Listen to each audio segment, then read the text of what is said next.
Welcome to Wayne's Old Time Radio Page channel. I'm Wayne, your host. These programs are brought to you by support of our listeners. You can give your support at Patreon or PayPal, either one. There's clickable links in the description below. Thanks for your support and enjoy the shows. If you'd like for me to get you a shout out, there's a link to PayPal in the description below. Leave us a donation. We'll get it up here for you. Just tell us who you want it to. You, a friend, a girlfriend, a wife, spouse, whatever. And we'll get it up here.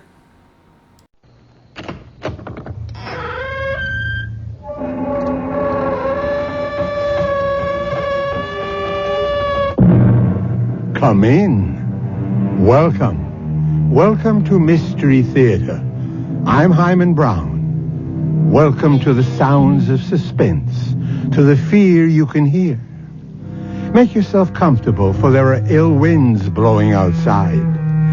This is a tale of a titanic struggle between two colossal forces, one natural, the other supernatural. The prize, a girl's soul. And in the clash of fire and water, there is the very devil to pay.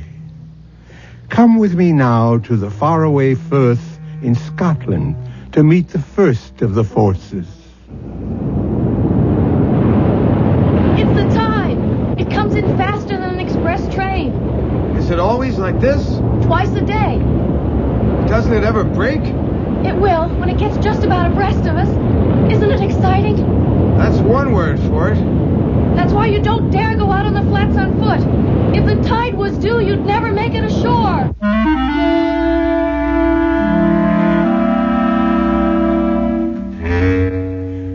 Our mystery drama, Speak of the Devil, was written especially for the Mystery Theater by Ian Martin and stars Jada Rowland and Nick Pryor. I'll be back shortly with Act 1.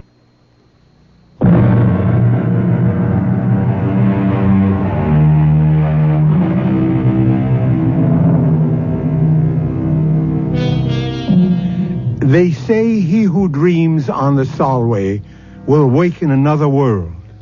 Not only is the tide a terror, but so are the quicksands. And far worse than either, the bogies, the warlocks, the unnamed things that haunt Scottish history. The Scots word for our story is eldritch. It means uncanny, eerie, frightful, otherworldly. If you'll put out the light, Mrs. Petrie. Hold my hand, Mike. You'd better hold both mine. Why? You can't trust me in the dark. I'm sorry, Colonel Bruce. Now, Mike, Mary Ellen, I know you two young ones think a seance is a mite daft, but it's not the way the Colonel, Mrs. Petrie, and I feel. Well, then maybe we'd better not stay. Oh, no. We need 5 of the circle. It's a blessing you're here. But please, be serious. All of us have made contact with your dearest ones who have passed on through my control. Control? That's a messenger who brings us messages. Hanatu. He once was a slave in Babylon. Babylon? This is scary. Hang in, darling. Now, may we all join hands, please? I'm asking you not to break the chain of contact now. Clear your minds. Make them a blank. A quiet place. I'm reaching now. Reaching away and above and out and over from here to the bonny, bonny other place that lies beyond our ken. We're biding here, Anatu, asking you back into our circle. Will you not come back to us again? Most precious lady, from across centuries, the time is not right, not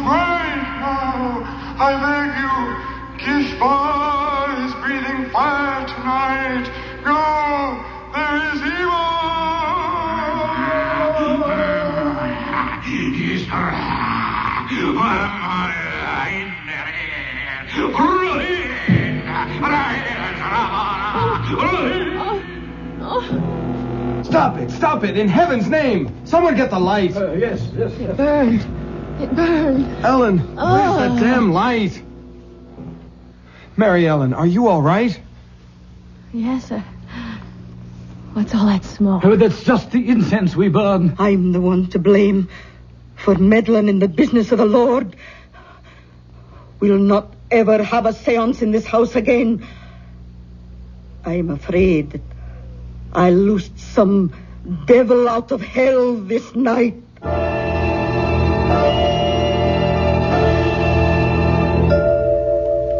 Ouch! Oh, don't wriggle so much. You stuck the pin in me, Aunt Jeannie. Oh, I'm sorry, Ellen. Oh, but it'll take more than a pinprick to burst your happiness. Thank you, Aunt Jeannie, for letting me come home to be married. And for such a heavenly day. Oh, well, I'll accept the thanks for bidding you back to where you grew up. When Dad died so suddenly, I was lost. I didn't know what to do. Well, you did just the right thing. You came home. You're two modern young people who are a lot smarter than we old people are. And as proud I am to be part of the gamble you're making in your lives. I am all goosebumps. I'll get back into my jeans and sweater. I've got a skin, just like I had last Wednesday night. Don't mention it. I should never have had you children in that circle. It was so scary. What happened? I don't know. It was some kind of trick, wasn't it? I don't play tricks. Well, it was Maggie, your mother, who had the second sight, you know. That wee wisp, so delicate and so vibrant. When she died, it tore the heart out of me. But Will went off to America and left me to bring you up. Well, it put my heart back. And then when you were 15 and almost grown up and he wanted you to join him, I was left alone again. How could I stop you going? I didn't want to go. I know, but you were his flesh and blood. I found a way out of my loneliness. Nights when the roar of the tide used to come boiling up the firth outside the windows there, I thought I could hear Maggie calling to me. Or when the wind was skirling out of the northeast, I'd hear her voice on the wings of the blow. And I began to think maybe I had the call too. That's when I started the seances. Until the other night. Yes. I'll never hold a seance again, so the subject is closed. I realize I'm just a foolish old woman. I've never been so scared. But promise me to put it out of your mind. What's past is past. Your future is all that matters. It seems so right to be back. As if something were calling me. Oh, you're cold. I'll stir up the fire. No, don't bother. I just miss my American central heating. I think I'll go outside in the sun for a minute or two. Oh, go take a good brisk turn down the road while I finish this hem. That's a good idea. But don't go down the Firth road. Take the high road. Why? Well, I saw your Michael off this morning for the Solway. You don't want to run into the bridegroom on the wedding day. It's bad luck.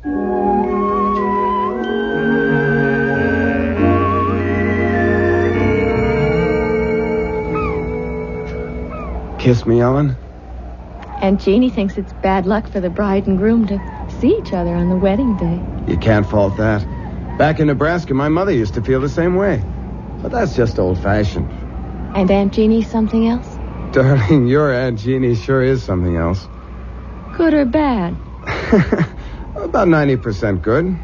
I just don't dig the spirit kick. We won't have any more of that. It was awful, though, wasn't it? It's all kind of self-hypnosis. But that terrible raspy voice, whatever it was saying. Ellen, there wasn't any voice. You didn't hear it? I heard something that sounded like your aunt choking herself to death. But the first voice. That's just the old girl practicing a little ventriloquism. No, No, that awful burning smell. Well, I will admit I like the Hare Krishna incense better. Come on, Ellen, let's forget all that mumbo-jumbo. Hey, dig that crazy character out there. Fishing in those little pools on the flats? What's crazy about that? On horseback? But everyone does because of the tide. The tide? I forgot. If we hadn't been up in Glasgow wedding shopping, I'd have shown it to you. Look out there to the west. If that Gilly is up on his horse, it must be... Oh, yes, here it comes. And there he goes. You'd think the devil was on his tail. What's his hurry? Look, the tidal bore. It's coming. You mean that big wave down at the mouth of the estuary? Yes, it's the tide. It comes in faster than an express train. Listen. Holy Maloney. Is it always like this? Twice a day. Worse in the autumn and in the spring. Doesn't it ever break? It will when it gets just about abreast of us. Isn't it exciting? That's one word for it. That's why you don't dare go out on the flats on foot. If the tide was due, you'd never make it ashore. Oh, Michael, it's so thrilling and so good to be alive. I love you. What'd you say? I love you.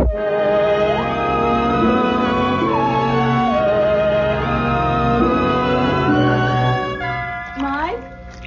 What, sir? Husband? Read that loud and clear. On my way.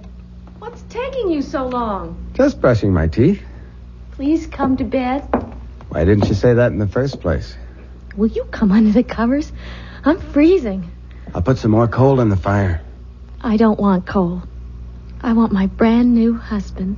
You got him. Oh, What is it, darling? nothing. It's just that funny smell. It's the coal smoke. Remember, you don't want coal to keep you warm. Just me. Oh, my darling. Yes. Yes, yes.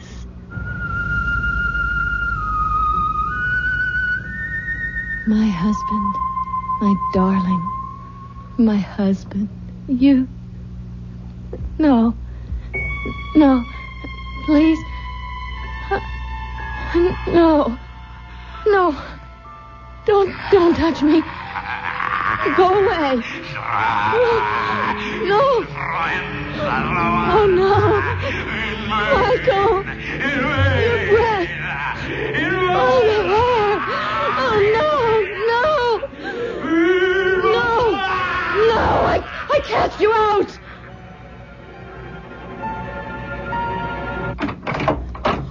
Michael, is there anything wrong? No, Aunt Jeannie, why? Well, I was dozing and I thought I heard... What's that I smell? Is it your candle? I guess I let the fire go out. Aye, it's a damp chimney, but just the same... Is Mary Ellen all right? She's sound asleep. See for yourself. Oh, I'm sorry to bother you, but... What is it? What's troubling you? I don't know. Maybe I was the one that dreamed it. Oh, be gentle with her, Michael. She's so sensitive and delicate. Like her mother that died all those years ago. We'll keep her from any harm. Good night, Aunt Jeannie. Oh, good night, Michael, dear. If we can. If it's in human hands to be able to. Snuff my candle out if you will, old Ricky. But hear me this. You'll not have Mary Ellen. You'll not have her like my sister Maggie. Old Ricky could be translated Old Smoky. It's another name for the devil. Jeannie should know better than to mention him, for the old proverb says, speak of the devil, and his horns appear. Let's see when Mystery Theater returns shortly with Act 2.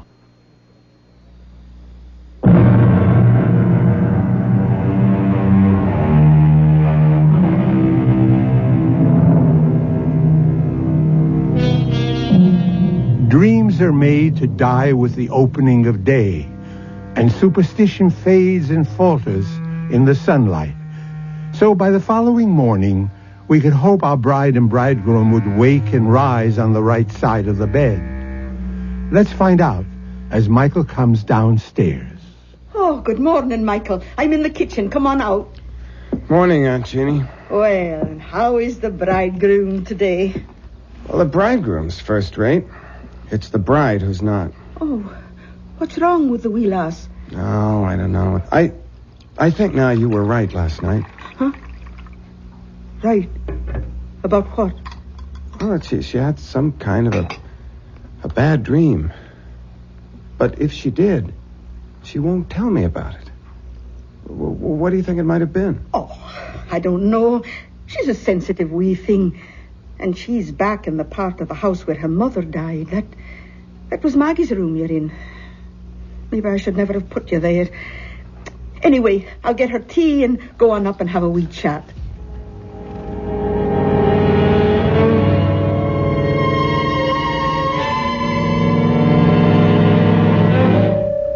And I couldn't tell Mike. I couldn't.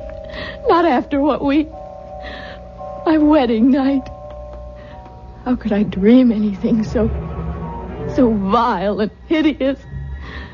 That great, gross presence bearing down on me. The breath so sick. The lips slavering. And that awful fur all over. Oh!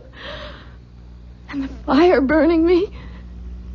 That scorching smell. Oh, Aunt Jeannie. What a nightmare. Oh, wished now. Then that's all it was. But it seems so real. Well, it wasn't. Because when I came by, you were sleeping sound. Oh, drink your tea now. Oh, it's a good thing you married that nice American boy with his head screwed good and tight. Mike. He'll blow all the cobwebs out of your head. And he's going to have a good chance to. What do you mean?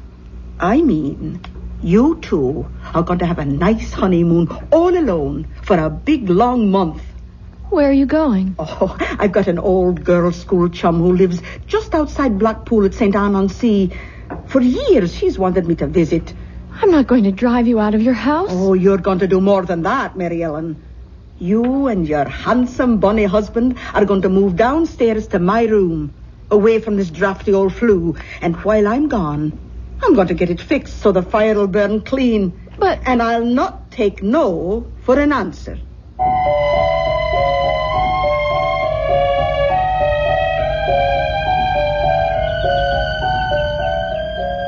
I thought Scottish weather was supposed to be terrible. Rainy, damp, no sunshine. This has been a very particular May. Our honeymoon. Yes. Sorry it's over? Desolate. Still, with Aunt Jeannie back, maybe you'll get a little more work done on the book. Darling, I have been busy in research. It is a love story. Speaking of that, do you think... Look down the road. I can't. Your front's in the way. That's Dr. Ferguson bringing Aunt Jeannie back. Our month is up. Speaking of your front, do you know how you blossomed in the last 4 weeks? All right, Playboy, let's concentrate on other physical problems. How do we get out of a hammock without breaking a limb? Welcome home, Aunt Jeannie. Oh, Mary Ellen, precious. You've turned into a real Scots lassie. You've got the bloom on your cheeks. It's happiness. And those warm spring winds from the west. Hello, Dr. Ferguson. Hey, well, Mrs. Tilson. As a physician, I can only concur with your aunt's diagnosis. You're a picture of health. And how are you, Mr. Tilson? Never better, sir. Oh, I can believe that. Well, I really have to be back on rounds. Thank you for meeting Aunt Jeannie at the station. It should have been me. Without a car? Oh, you'd have had hard shrift getting me aboard Old Bess since the carriage broke its wheel. You know, Jeannie, you should put that old horse out to pasture now she's nothing left to pull. Oh, I couldn't do that. We're too used to each other, poor old soul. All right, Dr. Ferguson. Away you go. Right you are. See you soon. I'll take your bags up to the house, Aunt Jeannie. Oh, give me a hug first. That's right. Now, Off you go, and me and Mary Ellen will have a week's chat on the way up to the house. Goodbye, Percy. Oh, I should never have said that. He hates the name. I'm not sure I blame him. Oh, well, that's not what's on my mind. How are you, dearie? You can see for yourself.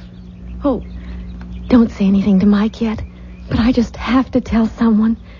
Aunt Jeannie, I know I'm pregnant.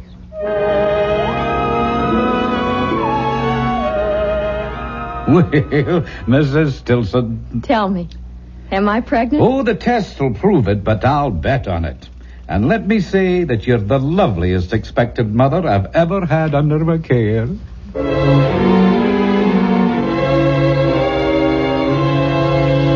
A little morning sickness is to be expected in these early months. Still... There's nothing wrong, Doctor. A young, healthy woman, what could be wrong? Still, we must take precautions. I'm writing out some medication for you that I want you to take each day.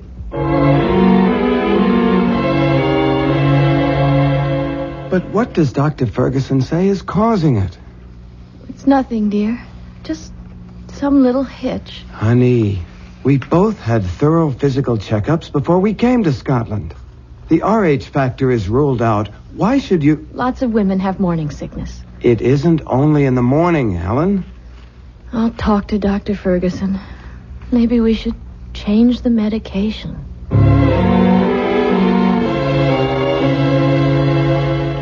Mary Ellen, dear, I've talked to Dr. Ferguson, and he's completely puzzled. I'm not sure that I am, though. Is there anything you want to tell me? What can I tell you, Aunt Jeannie, that I haven't told him? Are you in pain?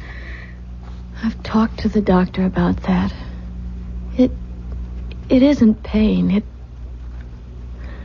I don't know. Ellen, are you dreaming again? Of what? Of the presents. I don't want to talk anymore. I just want to sleep. Only I don't want to. I don't want to sleep at all. It's just that I'm so tired. So tired.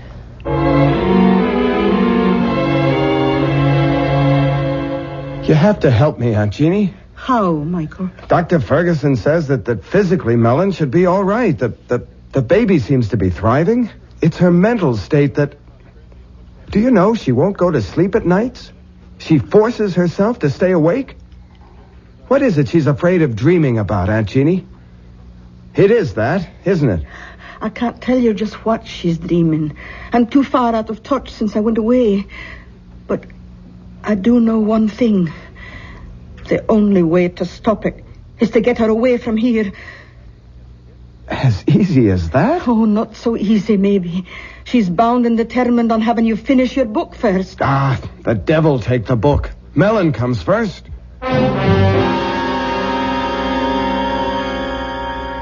You sure you don't mind, Michael? I'm very sure. We're going home. To have your baby 3,000 miles away. Oh, darling. I don't know what to say. It can't be too soon for me. Well, it's sooner than you think. We're booked out of Glasgow tomorrow afternoon, home for America. I don't know. I should be feeling all sorts of things, I know, but the only one I can really feel is relief. Oh, such blessed relief. Oh, for the first time, as long as I can remember, days, weeks, I just want to go to sleep. Good night, darling. Rest. Sweet dreams. You'll keep me safe. You won't let me come to any harm. For better or worse, in sickness and in health, until death do us. Sleep, poor baby. Rest. I love you, Michael. I love you. Keep our baby safe. Don't let...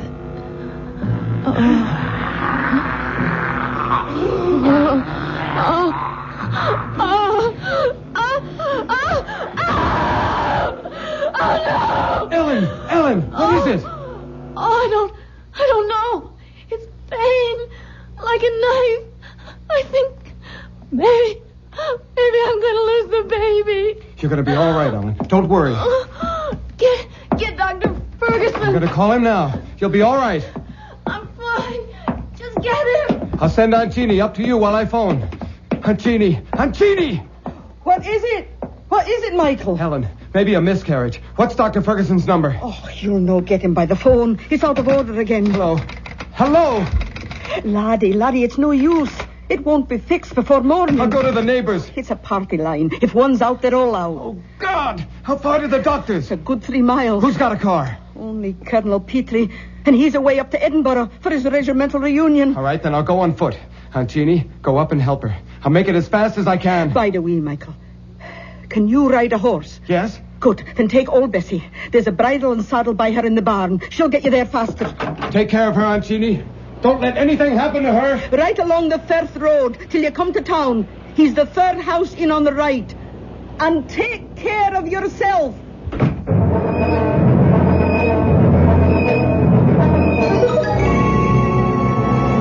What's taking Michael so long? Oh, just lie still. Don't bring back the pain.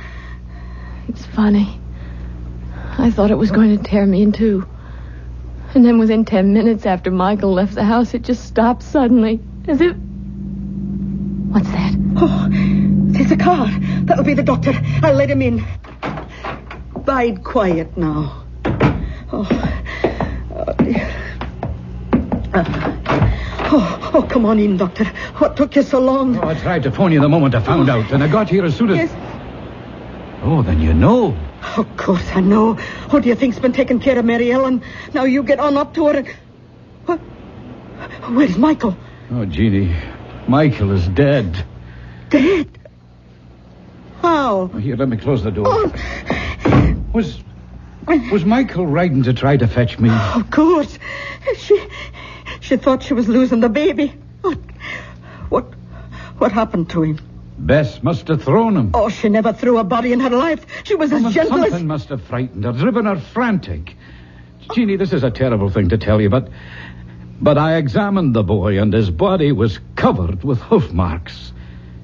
He was literally trampled to death.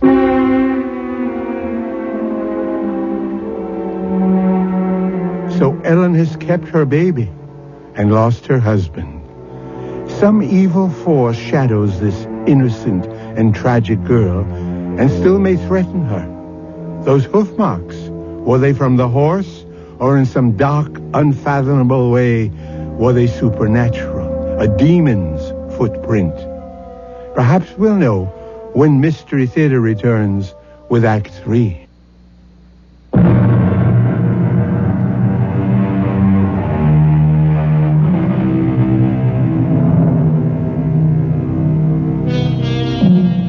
For 2 weeks, Ellen, after the first wild emotion when she heard of Mike's death, has retreated into herself, her face white and drawn, her eyes black and empty, like 2 holes burned in a blanket.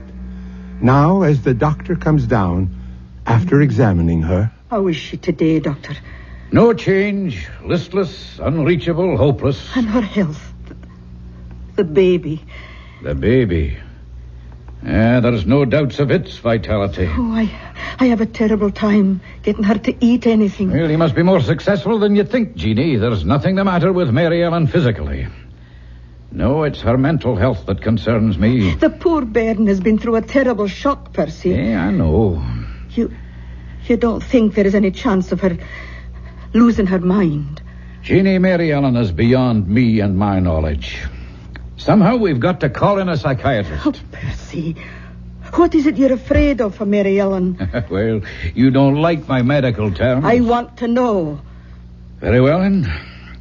Schizophrenia, more specifically dementia precox, Paranoid type, I'd guess. Oh, well, what does all that mean? Withdrawal from life, delusions of all kinds, persecution, unseen enemies, that sort of thing. Oh, the second sight. Just like all of us. Now that's enough of that nonsense. You're all sensitive, delicately balanced women, but all things being equal, perfectly normal. Well, I have other calls to make. Oh, well, I'll walk you to the door. Any instructions for Mary Ellen? Oh, just that she keep on with the sedation I've provided. And Jeannie, try to persuade her to let me call in another doctor. I'll see what's best to do. Be very careful. I'll do what's right. Hey, I think maybe tonight I'll take her on up to Glasgow and have a consultation with a friend of mine there, Dr. Engel. Good man. Maybe I could persuade him to run back down here with me just to observe her. Oh, bide a wee till I see what I can do first, eh? All right. Another day or so can't do any harm. I hope.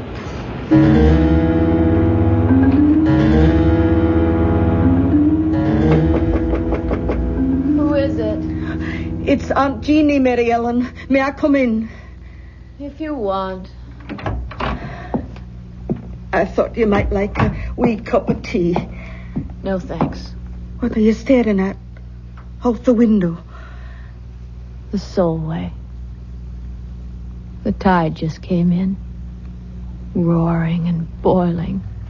So fast. And now the water's all smooth. And with the sun on it, everything's wiped clean. I wonder if it heals as it washes over. What are you thinking about, child? I'm thinking about the first time I showed the tide to Michael. The day we were married. The day you said it was bad luck for us to see each other before the wedding. Oh, I was just joking about superstitions. Nobody believes those old wives' tales. Nobody believes so many things that are outside the ordinary. So many things they say don't exist but might be. Did you see Michael's body after? What? Did you see the marks of the hooves? Oh, don't talk about that, lass. I know they said the horse trampled him. I asked Dr. Ferguson about the hooves and he wouldn't tell me. You'd tell me, wouldn't you, Jeannie? Oh, tell you what? Were they like horseshoes? Or were they cleft in two? Were they cloven hooves? In the name of God, what are you saying? I'm not speaking of God. I'm speaking of the devil. Or some demon that haunts my dreams. No, this is no time for foolish fancies. You mustn't let dreams spill over into your real life. Or is it the other way around? Oh, Mary Ellen, I don't know what it is you have on your mind, but... You can get me to Michael. Let me talk to Michael. He'll know.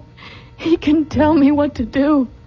Take me to Michael and Jeannie. Take me to him. Oh, how can I, Mary Ellen?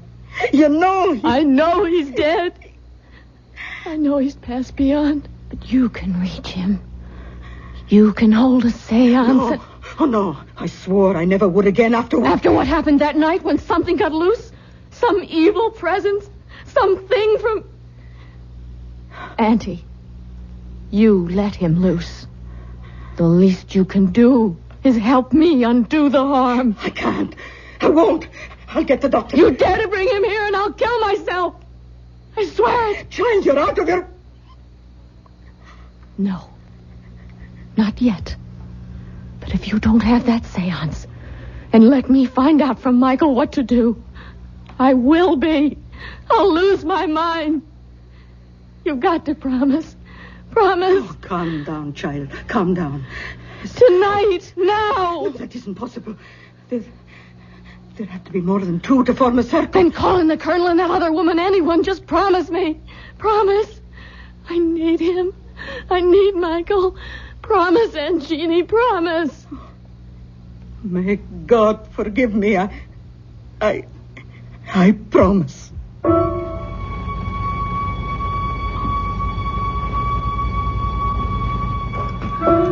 May we all join hands, please. clear your minds.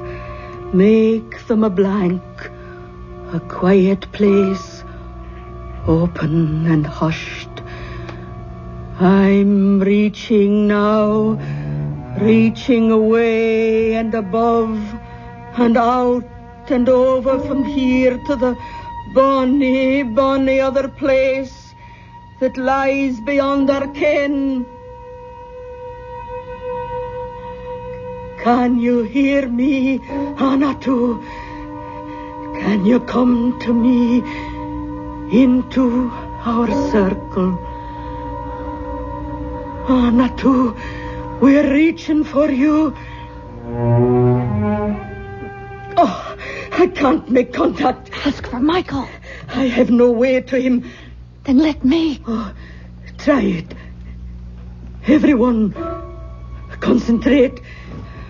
Be still. Be still. Michael. Michael, I need you. Come to me. I'm here, darling. Oh, Michael. I love you. I love you.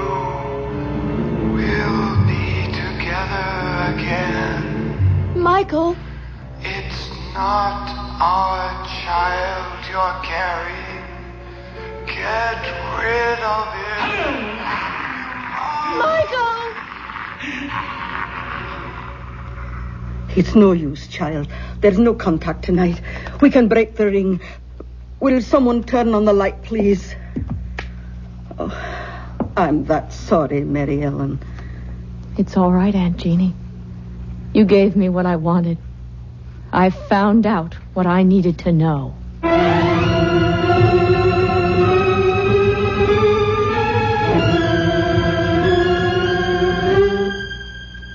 Oh, I'm afraid that's quite impossible, my dear.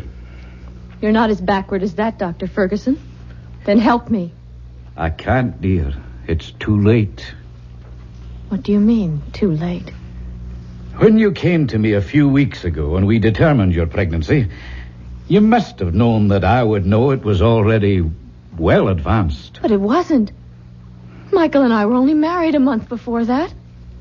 You should know that. Well, of course I know that, my dear, but facts are facts. You're carrying a child that's past midterm, and abortion now is just too dangerous. Past midterm. 4.5 months. My guess is at least 5. That fast. Oh, God, no. It mightn't wait. It could be born any minute. There's no one to help me but myself. Well, I'll drive you home, child, and I'll give you something to get a little rest.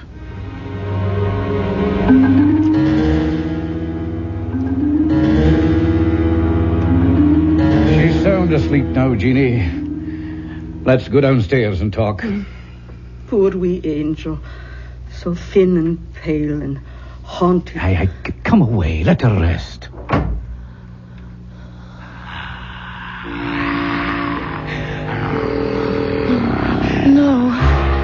No. What you gave, you'll never take away. Never? It's never going to be. Help me. God, help me. The tide. Yes, that's the way. Full moon. The time was right. And for our own protection, I see no other way, Jeannie. But to lock her away. Well, we're not locking her up. It's a sanitarium. It's a really lovely place. I don't think I could do it to her. I'll care for her. Jeannie, dear, if Ellen had preeclampsia or a threatened miscarriage or any one of a number of other diseases of pregnancy, she would have to be hospitalized. Now, think of it that way. All right, Percy, if you think it's best. It's the only way. Oh, no, Doctor. Mine is the only way. Oh, that sounded like the front door. Ellen. Oh, I'll check upstairs. You look outside. Oh, but I thought you said she... Oh, dear Lord. I got the premonition. Mary Ellen? Mary Ellen! Are you out there? Jeannie, it's me. She's gone. No. I gave her enough sedation to knock her out, but she's gone. But where? She's out on the first. Come on, Jeannie. We've got to catch her before the time.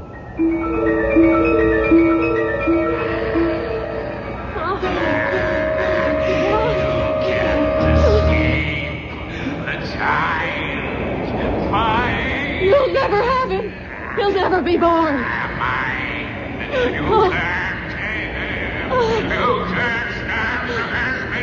One way, you filth from hell. One thing you cannot stand against. The ancient enemy.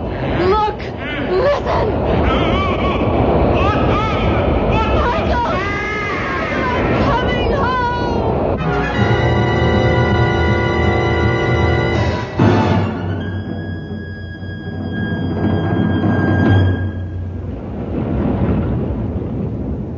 There wasn't a chance. We couldn't have saved her. My poor wee motherless lamb. It did not take her long to follow her poor husband. But the child... It hadn't been born, and she didn't want it. It wasn't Michael's, you know. Are you sure of that? Oh, yes, it was 5 months old at least from the size. A monster. No, I didn't say that. Still, I was thinking of x-rays. There was something strange about that embryo. I can't quite explain. It was nothing you could have understood, Doctor. So, at the last, it was all the Lord's will. And maybe for the best. At least Michael and my Mary Ellen are in God's pocket at last.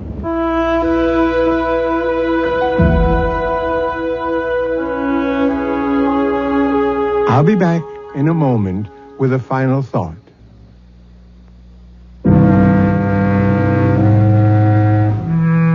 Who dreams on the Solway will wake in another world. Our story has come full circle. For us, it's the end. Let's hope that for Ellen and Michael, it's only a beginning. If you believe some incubus possessed poor Ellen, driving her and her husband to their death, there's another explanation. Insanity did run in her family. So either way, even if there were the devil to pay, it was still all in the mind. Our cast included Jada Rowland, Nick Pryor, Bryna Rayburn, and Ian Martin. Associate Director, Marlon Swing. This is Hyman Brown, Producer-Director, inviting you to return to our Mystery Theater for another adventure in the macabre. Until next time, then, pleasant dreams.